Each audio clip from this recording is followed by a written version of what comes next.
Yeah, no, it's recording. Yeah. Yeah. So should we take it from some kind of presentation first, maybe? About what is the flat Earth? Yeah, flat Earth. Why are you talking about flat Earth? It's the dumbest thing ever. Come on. Yeah, it was. We all know we live on a spinning ball flying through an infinite space vacuum. I mean, we know it, right? We have pictures. Yeah. So fun. Do you know how many days I destroyed when I said that I'm into flat Earth? Well, you know, when we talk about the app, I'm going to show you something that's going to help you in that department. Oh, great. I need that stuff. All right. So where do you want to begin? I was thinking because I live in Sweden, and Sweden is a Christian country, and we are super nice, but I would say that we are pretty naive as a population. So I would start with some kind of presentation, what the hell we are talking about. Are we lunatics, or could it be some kind of, does it make sense what we're talking about? For the people that are completely new to this. And then I have questions from the people that watch my show and stuff like this. So we go a little deeper further on, I think. Something like that. Yeah, no problem. I'll just give a quick little summary before people tune out, because I tuned out when people suggested I look at flat Earth. Every flat earther became a flat earther the same way. They laughed, they ridiculed, they refused to watch anything. And then for some reason, they actually looked. And that's when you become a flat earther, because people that don't believe in flat Earth think this is what the flat Earth is, a pancake floating in space. That's not what flat Earth is. If this is what flat earthers thought, I would be laughing at them also. This is ridiculous. And we're not a whole bunch of pancakes floating in space. We're not floating in space. Well, what do you mean we're not floating in space? Because they have us in this infinite space vacuum, which is just impossible, I call it. So, you know, when you Google flat Earth, you end up with pictures like this. This is ridiculous. No flat earther thinks this. Now, do flat earthers know everything? Absolutely not. We know that we don't know a lot. Globers, you're a glober if you're listening to this and think I'm crazy, think they know everything, but they don't know anything. I know that's crazy. I used to be a glober. We all used to be globers. I mean, Ronnie, how long have you been a flat earther, or at least a globe denier? It's actually our common friend Ole Dammegård's fault, because I was on he was doing a presentation about the terror attack in Stockholm, and of somewhere it was like 4 hours, and I was completely into this, but somewhere in this he just said something like, if the Earth was round or flat or whatever it is, he said, and I just stuck in my mind, and like, it took me, I think it took at least a half year before I even researched it. What did he even mean with that? Could it even be, that's how it started. And then it was like downhill from there. I was doing a conspiracy podcast about all different types of stuff, like the Ole looks into, Ole is a good friend. And when people started suggesting I look into flat Earth, I'm like, you're absolutely insane. And I would ban them from our social media for even, like, I don't need somebody this stupid following me, right? They want me to look into flat Earth. I'm sorry, there's no help for you. There's no help for you. You think the Earth is flat. You're an idiot, okay? And that's because this was my view of what flat Earth was. This is mind control. If you Google flat Earth, you end up with the Flat Earth Society, right? President Obama here in the United States mentioned the Flat Earth Society a half a dozen times in his speeches. Why would a president mention the Flat Earth Society? They want anyone looking into flat Earth to go there. Google will take you there. Google images of flat Earth. You're going to get this. Okay. This is all Flat Earth Society nonsense. So what is the flat Earth? Well, the way I describe it is the Earth that we live on is the basement of the universe. It's the best words I have for it. It's the foundation of the world. It's an extended plane. I say extended because infinite, I don't know what infinite really is. Is it very far? Seems to be very far. We live in this plane, hills and valleys, mountains and depths of the ocean. If you were out in the hills and a heavy rainstorm came, excuse me, heavy rainstorm came, where would the water accumulate? At the top of the hill? I think it always pours downwards, right? Yeah, excuse me. It's early in the morning here, and I haven't started talking until Yes. just now. Um, all the water accumulates at the bottom in the low spot in the depression. And if you have a puddle or a pond or a lake, all the same thing, just different sizes, the edge of the lake, the edge of the pond is where? What determines the edge of a pond? They're easy. Some form of container or Something where the land is land. higher Yeah. than the water. If the land was lower than the water would spill out, right? Yeah. So we live in what I call the Antarctic basin. They don't teach you in school that Antarctica is the highest land on Earth. Okay? Antarctica is the highest land on Earth. Well, that's like they want us to believe that Antarctica is this little ice continent at the bottom of a ball, and it's higher than all of the land. Have you heard? Do you know if that there is any truth in that this supposed Antarctica is like a brain, the shape of the brain? Have you heard about that? I haven't, Huh? but that's I mean, would that because it's this shape that it looks like a brain? This is not the shape of Antarctica. This is the shape of Antarctica, right? I mean, this isn't exact. This is just I showing you large bodies of water at rest lay flat. That's scientifically provably flat, measurably flat, observably flat. Okay, large bodies of water at rest lay flat. Don't say what about a raindrop? Anything bigger than a bucket of water at rest lays flat. The water surrounds all of the islands, all of the continents, but all of the water is surrounded by its container, which is Antarctica. It's the highest land. So this is Antarctica. This is Antarctica. This is Antarctica. It surrounds us.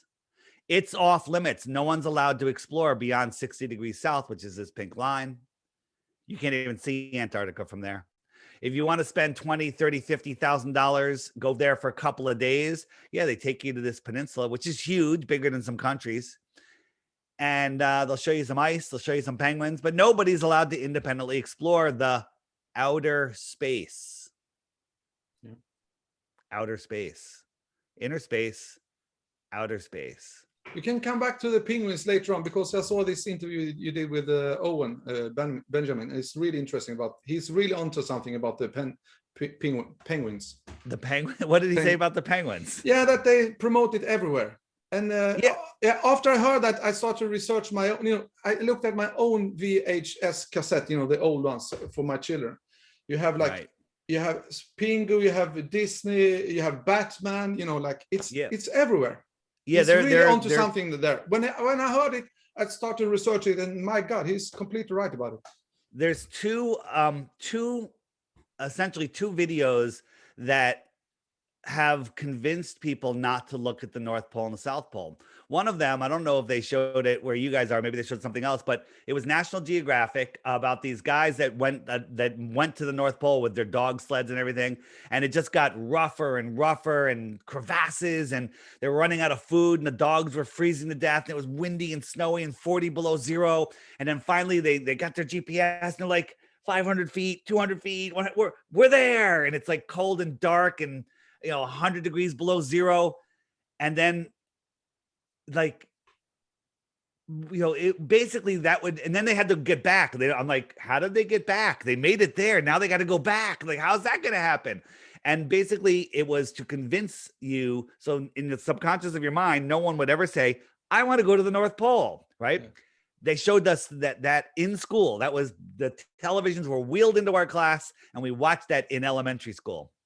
The other one is the emperor penguins, how they all huddle together at the South Pole, and it's freezing cold, and they hold their eggs on their feet, and if the egg touches the ground, it freezes and they die, and they go through these just horrible storms and everything. And basically that's to make you realize that you never want to go to the South Pole. Both of those places are lies. They don't want you to know what's going on there because you would find out you don't live on a spinning space ball flying through an infinite space vacuum. I mean, the idea that we live on a heliocentric ball flying through space is the dumbest thing ever. The dumbest. People think flat Earth is dumb. That's inverted. You believe that, right? To believe that you live on a ball. If you believe the Earth is a planet, you don't even know what you believe. Let me explain. You believe that once upon a time there was nothing. It exploded and became everything. And then all of the rocks turned into balls and all of the gases coalesced into bigger balls. And because they were bigger, they had more mass and they could hold on magically to all these other rocks that are orbiting and going in repeating patterns while the Earth is spinning at 1,000 miles an hour.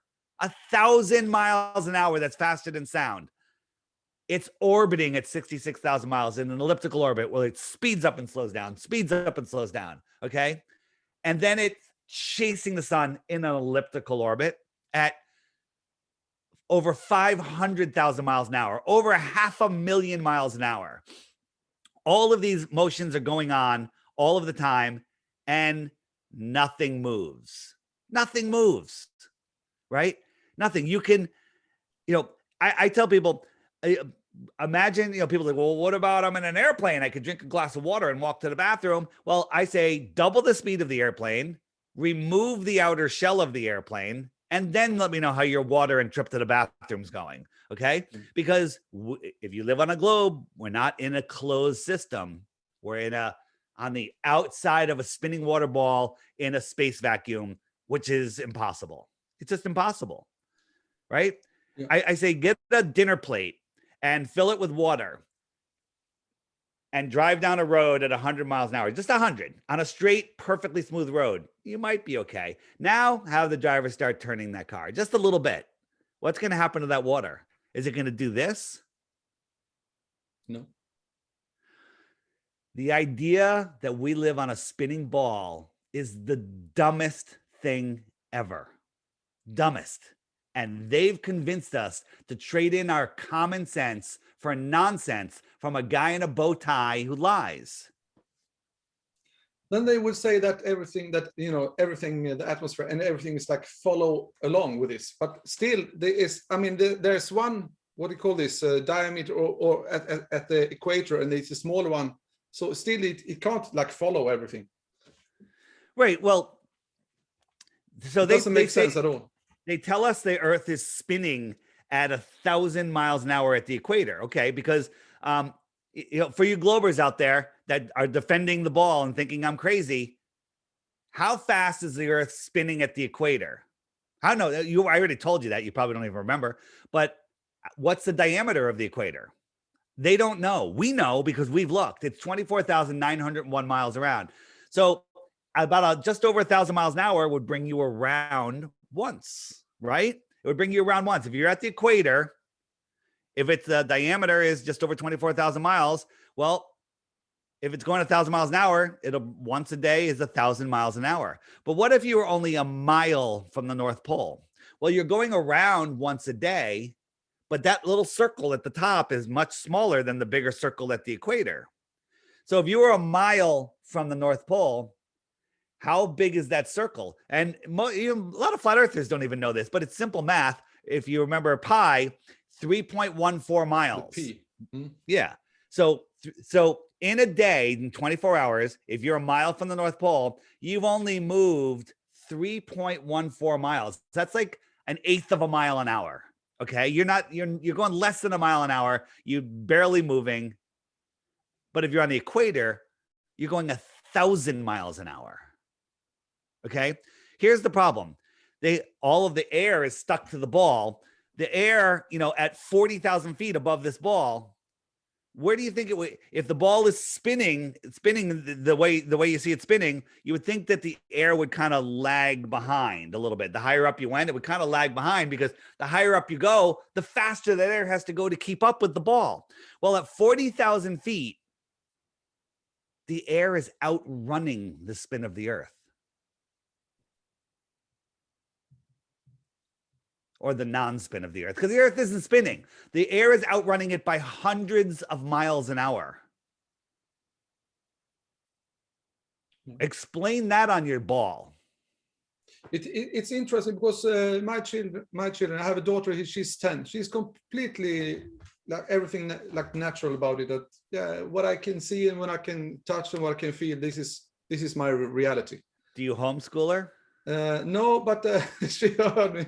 She heard me all the days when the dinners and everything. And My son, he's a teenager now, so he's on the verge of moving out. So he think I'm pretty crazy. But I think it's easier the younger you are if you're new to this, because you Tell don't your have son the I same have 3 indoctrination. Bitcoins for him if he can come up with 1 proof of the globe.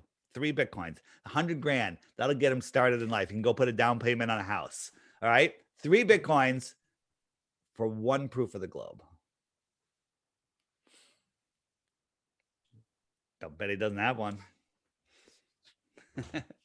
So where do you want to go from here? Because just for example, because I have so many friends that think I'm pretty crazy about this, but if they ask me, the lazy people that they just want to have like a quick answer, but what would you say is like the 3 or 5 top reasons to start questioning it?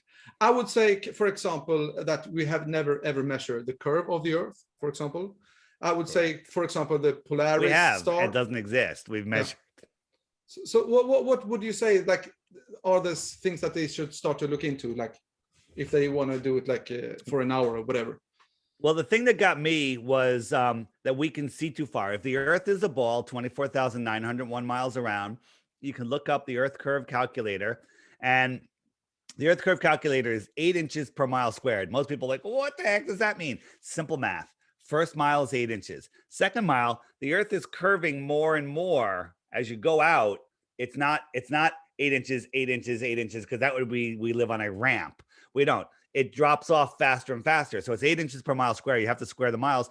And yes, that is a parabola. After 1,000 miles, it kind of gets off a little bit, but you don't need 1,000 miles. According to globe math, at 10 miles, there should be 66 feet of curvature. Their math, not ours. 66 feet of curvature at 10 miles. Now, you can go to these globe troll debunking sites that are out there to, capture weak minds and help you hold on to your heliocentric ball belief. And they say, oh, no, because if you're looking at something 10 miles away, it's only half of that because they're halfway down one side and you're halfway down the other side. So it's not 66 feet, it's 33 feet. Okay. That's dumb. That's ridiculous. But I'll give it to you because it doesn't matter. Because I said, all right, when I started seeing this, I said, all right, we can see too far. All right. I know that there's a buoy off of my beach that's 11 miles away. I'll round down to 10 to give the ball every purpose, every benefit. I bought $1,000 camera, tripod, a super zoom P900 when it first came out. And I went down to the beach early in the morning when the water was calm and I can't see the buoy. I'm like, it's over the curve. There's no way to see that. It's a 10-foot high buoy. I got down like a foot off the water. I got the tripod down and I'm looking. I zoomed in. Not only could I see that buoy, I could see the surface of the water for dozens of miles beyond it. You do the math on that and you find out there should be hundreds of feet of curvature. That doesn't make any sense whatsoever. People say, well, what about boats disappearing over the horizon? Look, there's no boat here. I'm zooming in and all of a sudden right here, watch right here, here it is. There's a boat. This is to do with several things: the angular resolution limits of your eyes, the wave front edge, all the perspective, all sorts of. Watch, I'm going to zoom out. It's like this boat is going away, and watch, it'll disappear from the bottom up. It's not moving. I'm not moving. I'm just zooming out. This is how your eye perceives it. The windows are gone. The boat is gone. And a glober will tell you it's over the curve. Well, if it went over the curve, how am I possibly seeing it? Right. And I'm not zooming over the curve. If the physical horizon is there, like globers want you to believe, I shouldn't be able to see it. For example, if you went down this hallway around this corner and I stayed right here, could I zoom in on you with a telescope? Absolutely not. There's a physical horizon here, a physical edge. I'll flip this over, make it look like the Earth. Yes, the Earth is bigger than this. This is a scale model. So you're over that. I could have the friggin' fake Hubble telescope zoom in. I can't see beyond this physical horizon. This is a physical horizon. We don't see a physical horizon, and the globe trolls have been forced to admit that in debates, that it's an optical horizon, right? So here's another example of us seeing too far. And all these things I'm telling you today, don't believe me. Go verify them yourself. Unlike NASA, where it's You can't verify anything. This is the Luge, France. We're looking out over the ocean. It's a famous viewing spot because Mount Canigou is out here 175 miles away. From this altitude, using globe math, the top of Mount Canigou should be a mile below the horizon. You have to believe that this is a physical horizon. This is an optical horizon. Everything comes together due to perspective and becomes a horizon. These clouds up here are the same height as these clouds over here, just perspective. But a couple days a year, when the sun is on its path in between the two tropics, it lines up with Mount Canigou and it backlights it. The light normally bouncing off of Mount Canigou doesn't have enough power to push through the soup of the atmosphere, and you can't see it. But when the sun backlights the mountain, when it's in line, you can see the mountain. This is the top of the mountain. It should be a mile below the curve, but it's not. It's right there. It's not a mirage. Now, the global argument, which is pathetic and ridiculous, is that the mountain is over the curve and the sun is already set. It's just refracting up and stopping right at your eye level. That's dumb. That's ridiculous. That's pathetic. And people will be like, well, it must be because the earth is a globe. Here's the thing. Our entire heliocentric model is based off of the calculation of the radius of the earth. Okay, the radius of the earth is from the center of the earth to the surface. So my arm is the radius. It makes here's the curve of the earth, right? The radius, okay? The distances that we are seeing, people say, well, maybe the earth is bigger. Well, if the earth is bigger, then the distance to the moon, the size of the moon, the size of the planets, the distance of the planets, the distance to the sun, all of that changes. You change one variable and everything changes. So that negates us ever going to space into the moon. The distances that we can see, even without infrared, you would need a radius. Instead of the radius is 3,958 miles or something like that, less than 4,000 miles. So if the radius is less than 4,000 miles, the distances that we are seeing, if the earth was a ball, you would need a radius of over 250,000 miles versus the presupposed 4,000.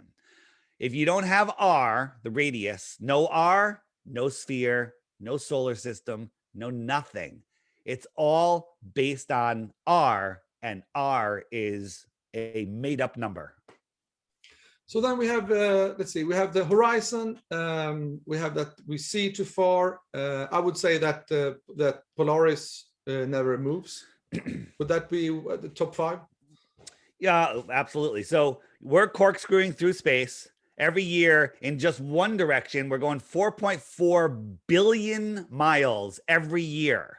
We never go back to where we were before, but somehow all of the stars remain in the exact same position. If you here in the United States, you know, the pyramids have a shaft that looks up and sees the North Star. But here in the United States, we have a New World Order monument that was built in 1981, I believe, called the Georgia Guidestones. Besides their New World Order nonsense that's written on them, there's a little hole that you can look through. And when you look through it, what do you think you see? You see Polaris. And if you do a little time lapse, you'll see all of the stars spinning around.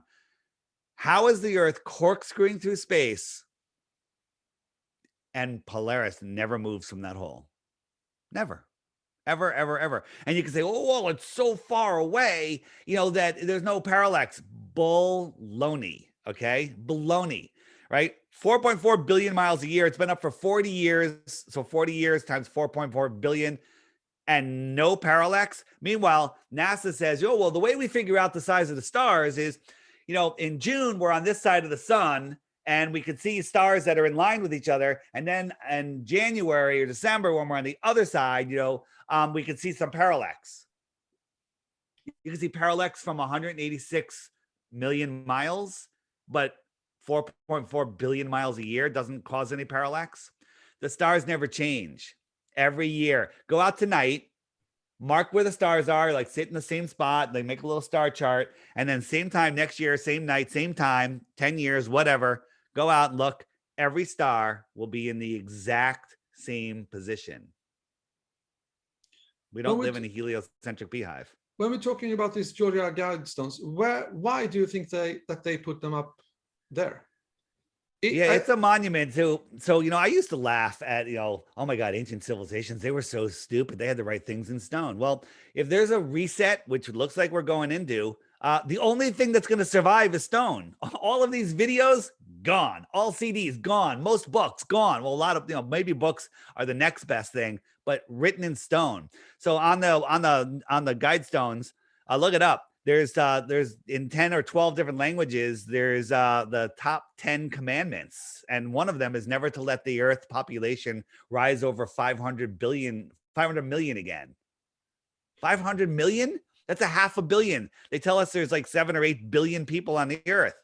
Never let it rise over 500 million again. What do they have in plan? Do you think it's a coincidence that they raise this monument there, not far from Atlanta and CDC? They didn't raise When we're money. talking about the population agenda and stuff like this. It's very interesting. There's so much speculation on what it is, but when we first discovered the guide stones, I mean, we've heard about them for years. We're like, oh, come on, this is crazy. What are you talking about? Well, look what's going on in the world right now. Without saying too much, I don't know. We might be on target for that number. Who knows?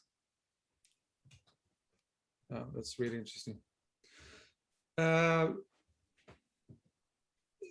said before that Sweden is a Christian country. And I have a friend, we talk about this for hours per day because it's so interesting. And I'm not a Christian person in a traditional way or something, but I find it extremely interesting to hear the views of Christians and how, because I can relate to a lot of stuff that they say from the flat earth perspective, sort of. And this is a question from one of my viewers of my channel.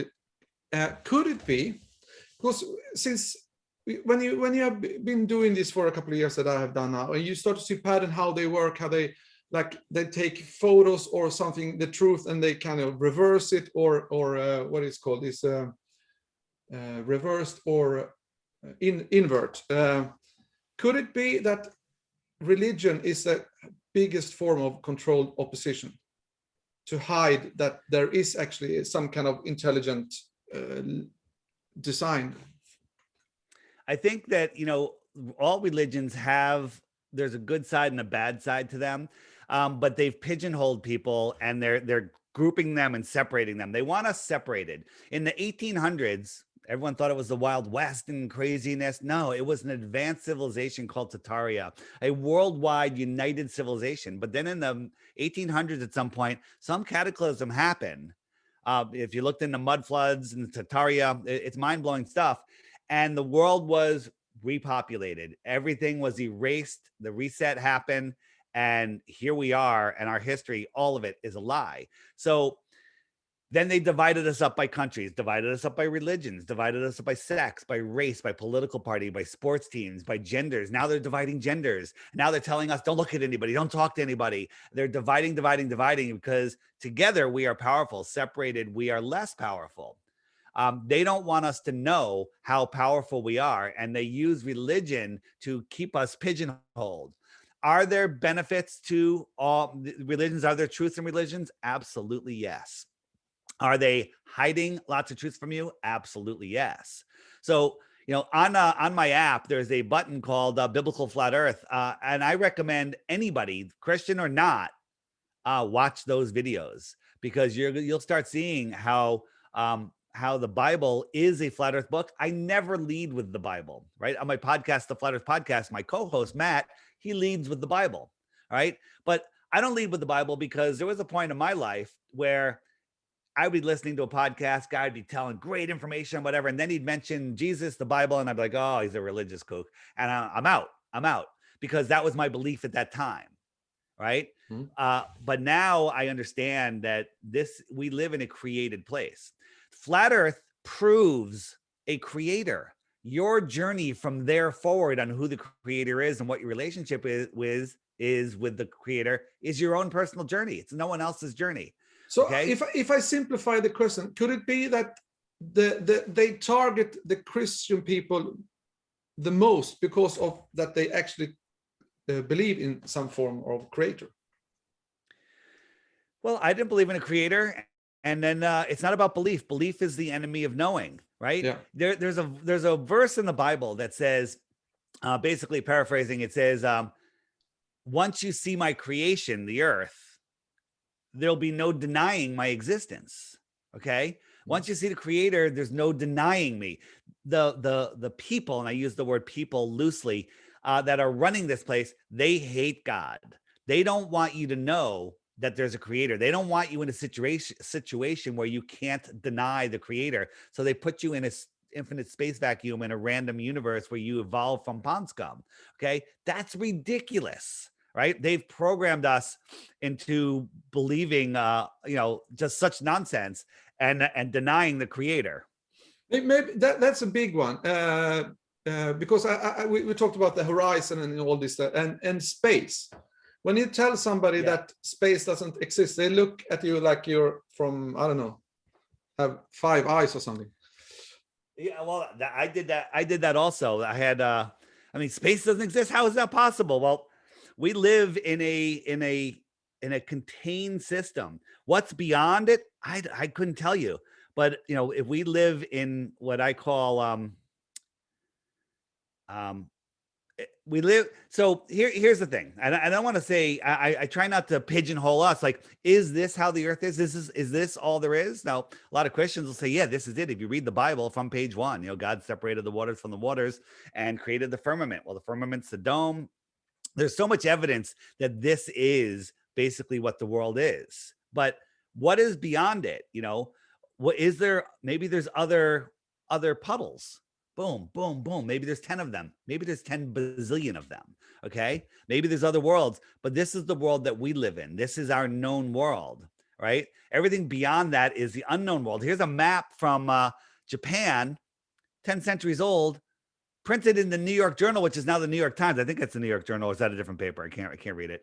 And it shows all of these other continents outside of Antarctica. What's up with that? Right? Other people think that maybe it's like this, and there's another sun out here.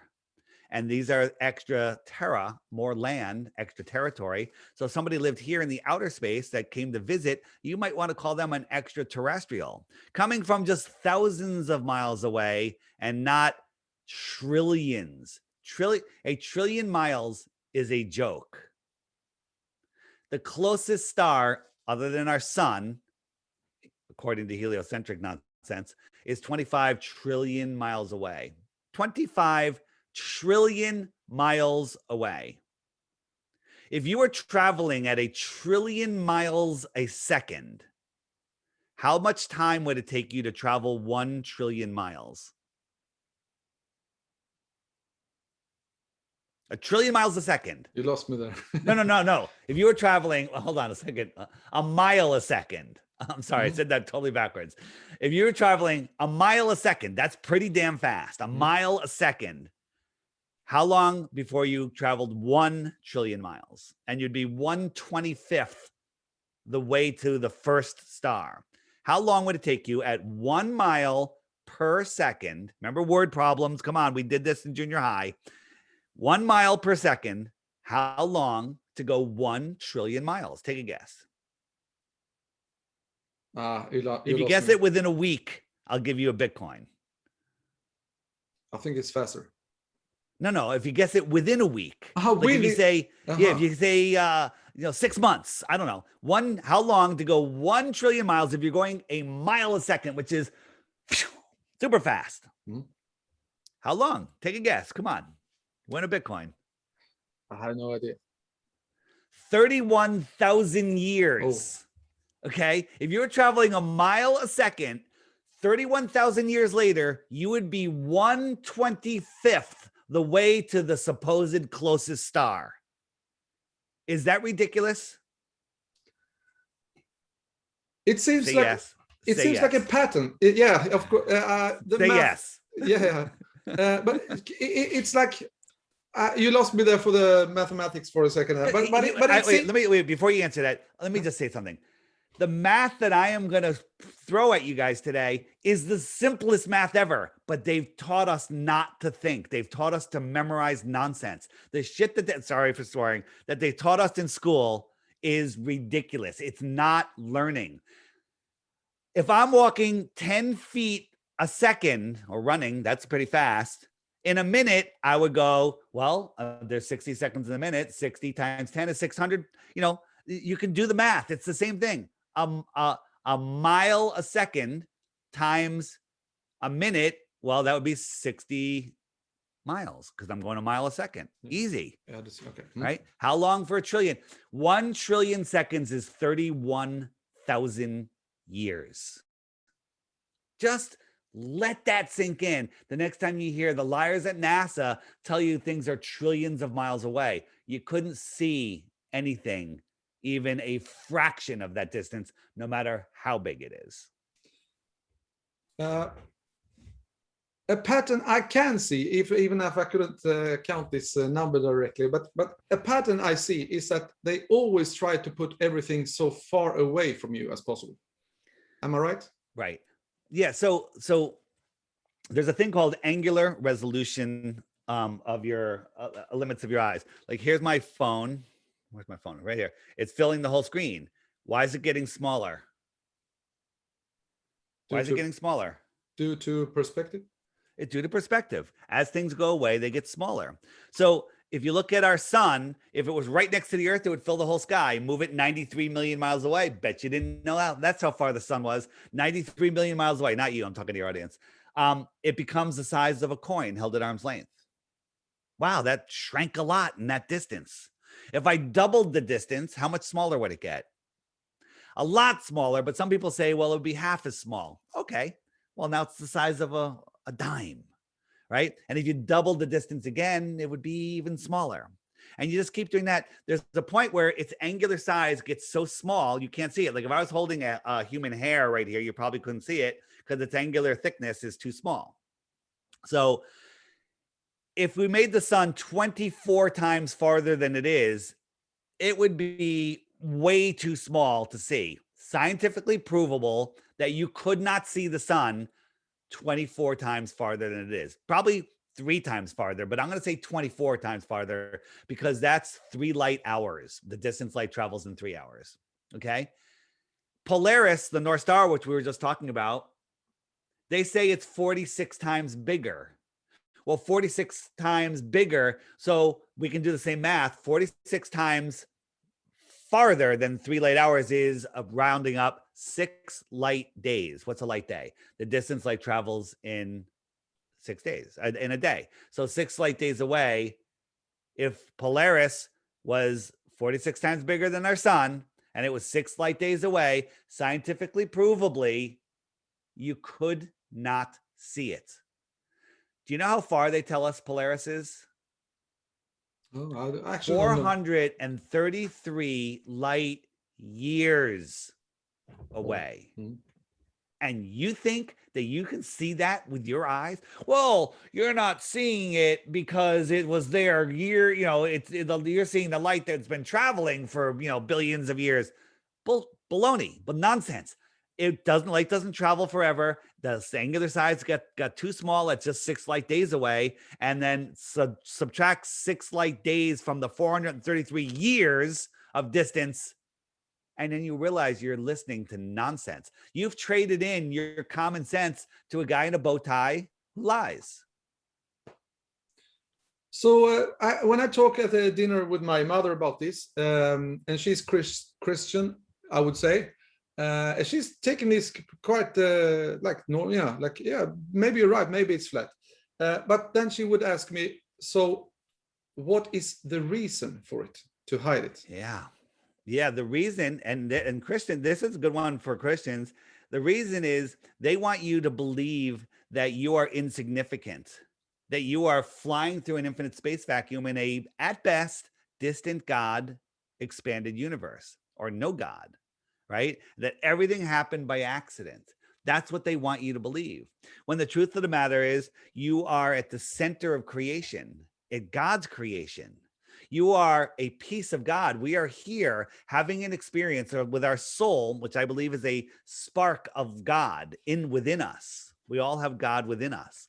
And our goal here on earth is to maintain control of our soul and to be good to others. Don't break natural law. Don't steal. Don't kill anybody. Don't invade their freedom, and that's it.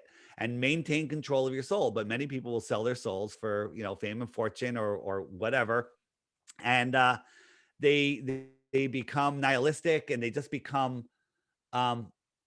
not in honor of this creation. They just come out for, you know, for themselves. If everybody took care of the person to their left, the world would be a whole different place, right? They don't want you to know that. So why the lie? You know, they're hiding free energy, hiding the creator, hiding your spirituality, hiding more land, hiding more resources, hiding scientific knowledge of what's in Antarctica, hiding that you are at the center of the universe, hiding that you are special. Take your pick.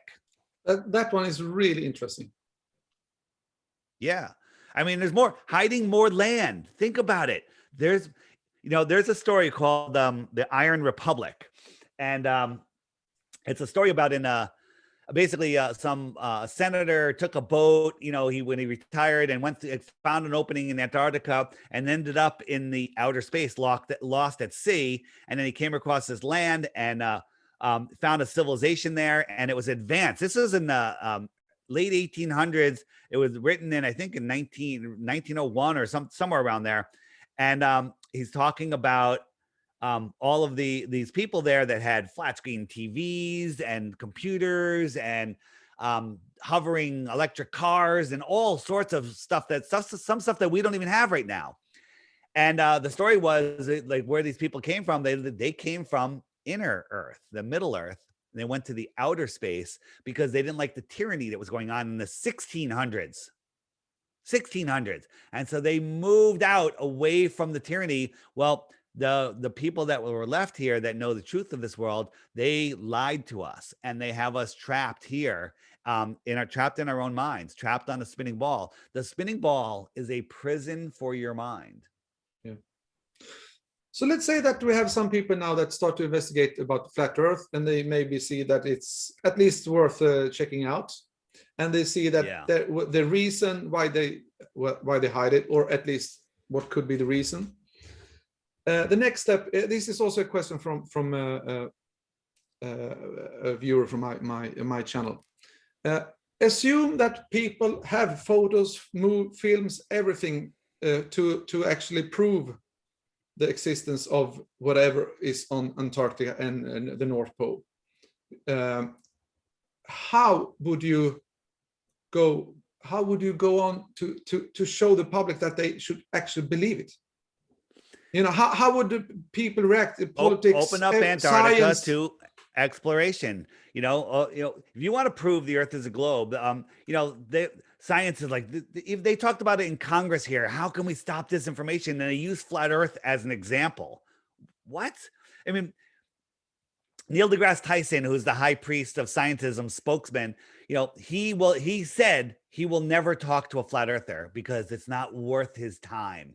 That's a lame excuse. Well, you know, that's like, they're not going to talk to us because he can't, because if he does, he will be destroyed. So, you know, if you want to prove the Earth is a globe, it's very, very easy.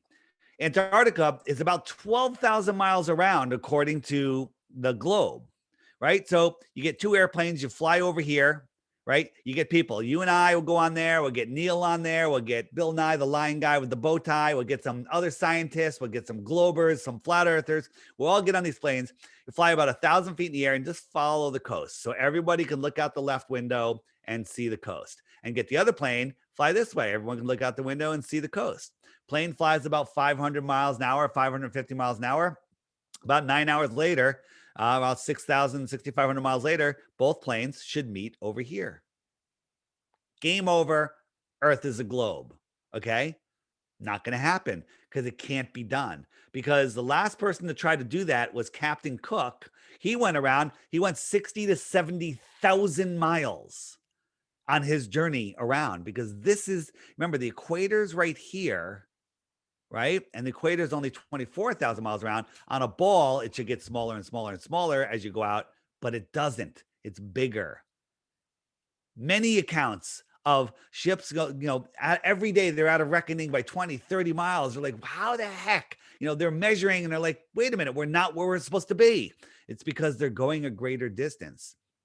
The only way to really check where you're going is GPS or measuring on land. And what land are you going to measure on out here? And GPS is run by the liars at NASA. You mentioned before about this Tartaria, for people that don't know what that is, but you said it was some kind of civilization and we were like united, sort of, if you explain it short. There was an advanced civilization worldwide.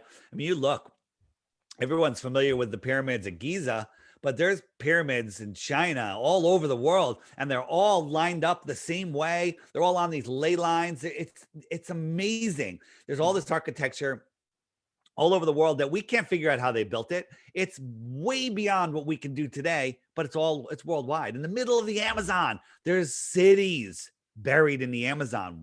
Cities at the bottom of the ocean? What's going on? What aren't they telling us? There's buildings. We'll look at like the Taj Mahal and all these other buildings. There's buildings that were supposedly built when people had horses and buggies, right? With our world's biggest cranes and our best craftsmen, we couldn't build the stuff that they built back when they supposedly had horse and buggies. I mean, all these Capitol buildings and stuff like this in the States. When do you think that they built it? How old are they? Yeah, they were here when we supposedly got here. There's a picture of I think it's a Capitol building, whatever, that was being excavated, and there's a whole building below it, underground, with columns and everything. There's all of these buildings that are built on top of buildings, and you don't know that there's cities below cities. So you watch stuff on mud floods. Let me bring up my app, because I'll show you where to find this information. Here's the issue. Here's the thing. Google Flat Earth, Google and Tartaria, you're going to get fed what they want you to see. They don't want you to see what I'm going to show you, right? So this is my app. It's called the Flat Earth Sun, Moon, and Zodiac Clock app. And it will show you all of the, like, if you want to find out what's going on with Flat Earth, just check out the app. And every day there's a new video right here, featured video, and you tap it and watch the daily video every day. Here's the challenge I have. I'm offering 3 Bitcoins for 1 proof of the globe, but you have to watch the daily video every day for 2 weeks. And at the end of that 2 weeks, you should know that the Earth is a globe. I mean, it's flat, but if you still think it's a globe, hit the question mark button, and up comes all the questions you're going to ask. What about seasons? What about eclipses? Why the lie? If you click why the lie, great one. Up comes a playlist that they don't want you to see. These videos will show you why the lie and how it's flat and everything else. They don't want you to see that stuff. You might be able to find it online, but it'll probably take you 500 hours to maybe find 2 or 3 hours of good content. If you hit the web button, the middle button there, up comes more resources. One of the greatest videos right now that's out is this series here, The Lost History of Flat Earth. I just watched it, and I can honestly say that is probably the best series I ever seen in my life. And listen, when people sent it to me, a couple people sent it to me before I saw it, and I'm like, oh, 5-hour video? Are you kidding me? I have a hard time. I was like, right now, like, I'll watch long videos because I'm already in, but before, I'm like, get out of here. My YouTube channel, DITRH, right here, is all my videos are under 5 minutes, or most of them under 2 or 3 minutes. And it's because I understand how hard it is to get people to watch something. Oh, I'll watch a 2-minute video, and you watch my video, and then you watch another one, then you watch another one, then you're addicted. But I said, all right, this 5-hour one, it's 7 parts. I said, I'll just watch it 1 chapter at a time. And I watched 10 minutes, and I'm like, wait a minute. And I just kept going. And then I watched another 10 minutes, and then I watched the whole thing. And then I watched it 4 more times. Yeah. Okay. Exactly the same for me. It was so much information. I just start from the beginning again. Directly. Yeah. It's and normally I watch stuff at double speed. I watch this one at regular speed. Okay. Right. So tons of stuff there. Bottom right, mud floods, Tartaria. Right. This is a picture right here of the Transcontinental Railroad. It wasn't built. It was excavated. It was here before we got here. Okay. There is so much stuff in there. It will blow your mind. If you click that button, just bring food and water and call your boss. Tell him you're not coming in for a couple weeks. All right. Tons of information. Our interview will be right up here under interviews. I was talking about the book, the Iron Republic. Great resource to find books in here. The Iron Republic. Another thing we'll get into is the emergency landings. There was I just have to say, when you show this, because I was searching for this Iron Republic before, and when I see this submarine on, that makes me that really got my attention, because my grandfather came from after the Second World War from Poland with a submarine to Sweden. Interesting. Yeah. So the Iron Republic, it's a great book. You can also listen to it's read online on if you can probably find it on YouTube yourself, but it's linked in the app. Great book. And I recommend people that if you're into this, if you're awake to this, start buying books, because I don't know how long the internet's going to be here with access. So books are going to be the way that we pass on knowledge. And the emergency landings that's really interesting. Yeah, when I jump out of the app, I'll show you a couple emergency landings. There was just another one that happened to one of the crew members who had, the thing stuck in their arm recently, and they had an issue. They had to land again. Yes, again, proving that the Earth is flat. Tons of other resources, different languages, playlists. It shows you. I got resources in images here. Like my favorite is, this. Supposedly we went to the moon in that. What is that made out of? Is that made out of titanium, or is that made out of paper mache, cardboard, curtain rods, and Scotch tape and tinfoil?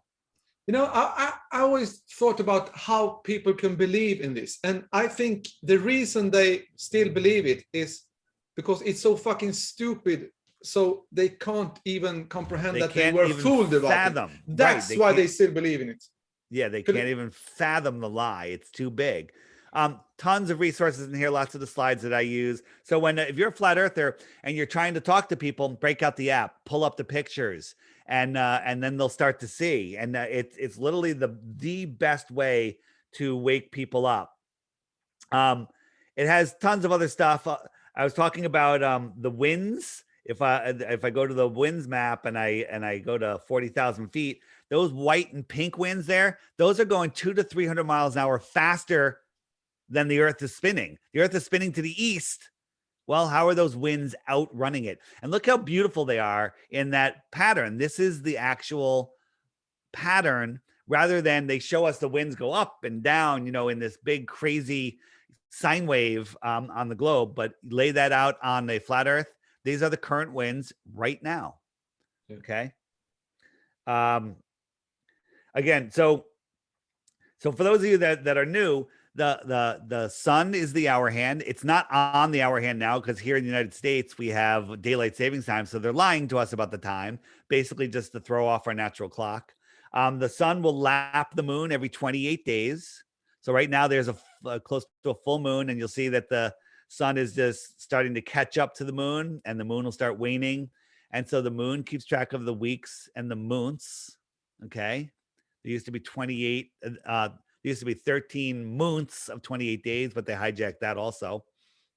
If I turn on the stars are moving slightly faster than the sun. So right now we're coming out of Cancer, and the sun will migrate into Leo, and it'll work its way through there over the next month. And so the stars keep track of the seasons and the years. And the seasons happen. We have our summer when the sun is here over the Tropic of Cancer. Now it's on its way back out to the Tropic of Capricorn. So we're here in the Arctic region, and the sun, what is the sun doing if you're in the middle? If you're in the middle in the Arctic, what's the sun doing? It's arcing around you, right?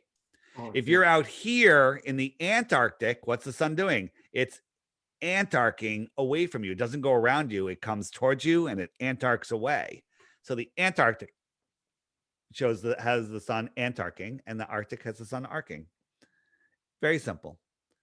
That's also a whole bunch of other things. And one other feature, you're going to love this, right?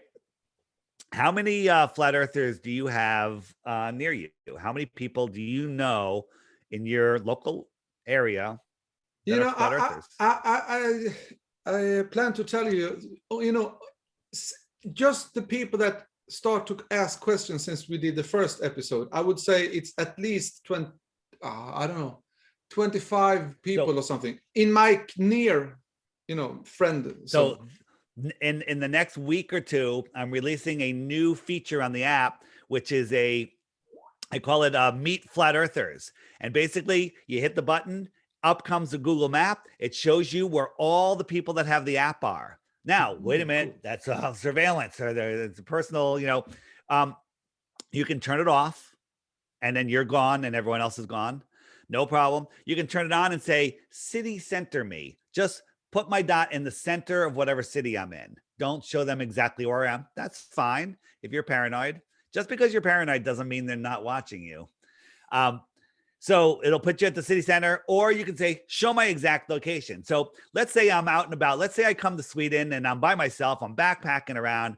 And I was like, you know what? I want to go to the local pub. I could turn on my app and go, there's 2 flat earthers over in the so-and-so pub. And I can go in and I could tap their dot and I can message them. It's like, hey, I'm the guy with the gray hat on at the end of the bar. I'd love to say hi. Come over and say hello. Bam, done. Right? Right. I need this. This feature is going to have babies born, right? People are going to meet, people are going to fall in love, and people are going to have babies. And so, by the way, the first person that has a baby because of that feature has to name their kid the Flat Earth, Sun, Moon, and Zodiac Clock app. I'm sorry, but that's the rule. Great. A more philosophical, personal question. Since I became what just commonly known as a flat earther, I don't even know what I am, because my world is like shattered every week with new information. But you can call yourself a true earther or a ball denier, because guess what? I don't like the word denier. I don't want to deny. Do I know what this is? We might live in this toroidal field where we're on a flat plane in the middle of a toroidal field. That makes a lot of sense to me. It might be what I call a physical simulation. I don't know. But in the physical world that we're in, with the physical tools that we have, we can measure it's flat and it does not move. So yeah, I'm a flat earther. The thing that happened to me is that, you know, the quality of my life has improved so much. It's beyond. Huge. It's beyond. It's almost that I think that could it even be this? Is it something else? You're resonating with how truth. big it is for me. Yeah, you're resonating with truth. They've done everything. This is all about vibration and resonance and everything. We are part of the earth. We are connected to the earth. We're not like, if you believe, you know, your beliefs create your reality. If you believe you're on an infinite tiny speck flying through an infinite universe, lost out of control, where an asteroid could take you at any moment, well, your energy is all over the place and you're wasting your energy. Then when you know you are at the center of creation, you are part of this earth, that you have a piece of God within you, you're honoring the creation and your vibration your vibration rises. Just go outside for a moment. Go outside, or inside, doesn't matter. And sit down and meditate for a second. And then imagine all of these motions. You're spinning at 1,000 miles an hour, orbiting, speeding up and slowing down. You're chasing the sun, and that entire system's moving sideways at, over 1 million miles per hour. Imagine all that stuff. You're going to feel dizzy. You're not going to be able to think. Your mind's going to be all over the place. Then clear that off, get a drink of water, go out and say, okay, I am at the foundation of the world. I am at the center of the world. I am, this is what I want. I am on the foundation of the earth. It does not move. All of the luminaries in the sky are circling in perfect order above me. And that you're on this solid foundation, and then you'll feel your energy that will rise. Your energy will rise, will start lifting, and you'll start feeling better, and you'll start being centered, and your thoughts will start working. Everything starts working. When I discovered the earth was flat, my life was pretty good. It's so much better right now. I also had what I thought was the American dream. I, went to college. I worked in corporate America. I left corporate America. I started my own company. I was making fantastic money, had lots of free time. I was like, I've got it all. I've got a good girl. I got kids. I got everything. All as well. And then I walked away from it all to talk to people like you about this. Right. In these crazy times we're in, there's so many people that are like, oh my God, the world's horrible. It's only because they think the world is horrible. The only problem in the world is in your imagination, right? The only control these governments control, ment is the mind. The only mind control they have is in your imagination.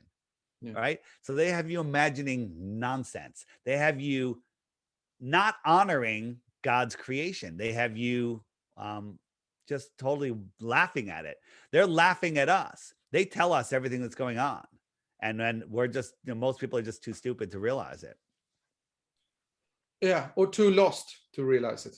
Too lost. Yeah, lost in space, spinning out of control. How well can you make a decision if that's the foundation of your world?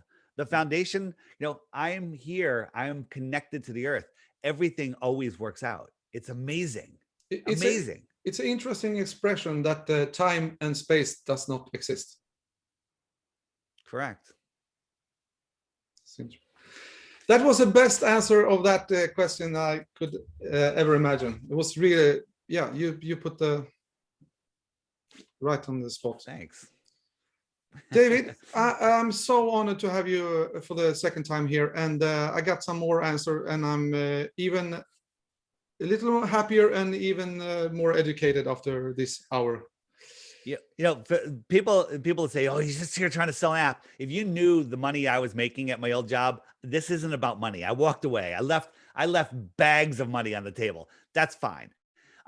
This is about waking up the world. We're making a difference in this world. In all of the craziness that's going on right now, if you don't know who you are, where you are, what you are, or the power that you have, you're giving away your God-given gift. And so, I woke people up to many other deceptions in this world, and they just go right back to sleep. You wake someone up to this, look at you. You can't stop thinking about this. When's the last day you have not thought about flat Earth? Oh, I don't know. But there will be no day. There will be no day ever. So just get used to it. And one very interesting thing is that even if my children hate what I talk about, at the dinner table, they at the same how do you say this in even if they hate what I'm talking about flat Earth, they actually see that I'm a happier father today than I was before, which affect them as well, so it's really interesting. You can do fun things with kids, like what motivates your kid? Like, does he, I don't know how old your kids are. Like, does he need a car? Does he want a toy? Does he want money? Just offer them these things for proof of the globe, just say, hey, proof, you think the earth is a globe? Show me one and I'll buy you a car, right? Mm-hmm. You can offer them anything because there are none. There's none, right? For your listeners only, I'm offering 100 Bitcoins, okay? 100 for one proof of the globe. Okay? I don't want to make the offer so big, like, oh, that's never going to happen. Whatever you want, just prove the globe. It's not going to happen. It's not going to happen. And as you said it perfectly. Your life is so much better when you understand where you are, when you understand, what this place is. All of this tyranny would be over tomorrow. Yeah, it's like a peace. Everything feels, even problem is getting smaller, Imagine if this video goes viral and 7 billion people watch it tomorrow. 7 billion, right? The whole world watches it, okay? I don't even believe there's 7 billion people, but whatever. And everyone goes, all right, you know what? They're right. Government is nonsense. We're going to ignore the government. And the government comes out, everybody must do the following. And everyone's like, ha! It's over. They're done. They're finished. They have no power. There's nothing. If we don't listen to them and do what they say, they have no power. If everyone would just wake the F up, take back your power, live your life, help the person on your left or the right, okay? And the world would be an amazing place. Tataria would reemerge. My last quick question: how fast is this happening now, because if I just compare our first show to the second show, it's like just in my friend zone, it's like completely There's so many different. people waking up to it. You know, the Globers will tell you flat Earth is dying. You look at the Google searches; they've gone way down. Well, that's because they've changed the algorithm. They don't want you finding it, right? It's ridiculous. So how fast is it waking up? People are waking up so fast. We're having conferences. We're having a conference here in South Carolina in October. It's called Flattoberfest. It's going to be amazing. More and more people come every time. And this app, Friend Finder, really going to show people. And then you know what happens when you bring two flat earthers together? They make more flat earthers. They bring their friends in. Okay. They get married. They make flat earthers, actually make them. Okay. They do all sorts of stuff. So this is getting to the tipping point, and the elite are going to try to flip the table over to stop it. They're going to try to stop any awakening. We're going into what they call the Great Reset, and it doesn't have to happen if people wake up. They can't do it without us letting them do it with our minds. Yeah. So just say no to everything. That's all you can do. Well, what can I do? Guess what you can do? You can say no and live your life. Do it. So it's afternoon, Friday afternoon here in Sweden. I'm gonna go out and enjoy the rest of the day in a way I wouldn't do without people like you, David. All right, that's definitely. And if you watch the mud flood stuff and the Tataria stuff, and watch John Levy, another great channel, JONLEVI. You'll never be able to walk in nature again without going, oh my God, look at that. Look at that. Wow, I thought those were just rocks. Oh my God, right? The world is not what you think it is. The rabbit hole is so deep that it's amazing. Amazing. Yeah, so, everything with the trees and North Pole, and it's. Check out my app. If you're a flat earther, share the app with your friends, family, strangers. Share it with everybody. You know, buy it for them, give it to them, just send it to them. Whatever you can do to help them wake up, because having awake people around you is the most powerful thing. And if everybody just did that in a month, the whole world would be awake.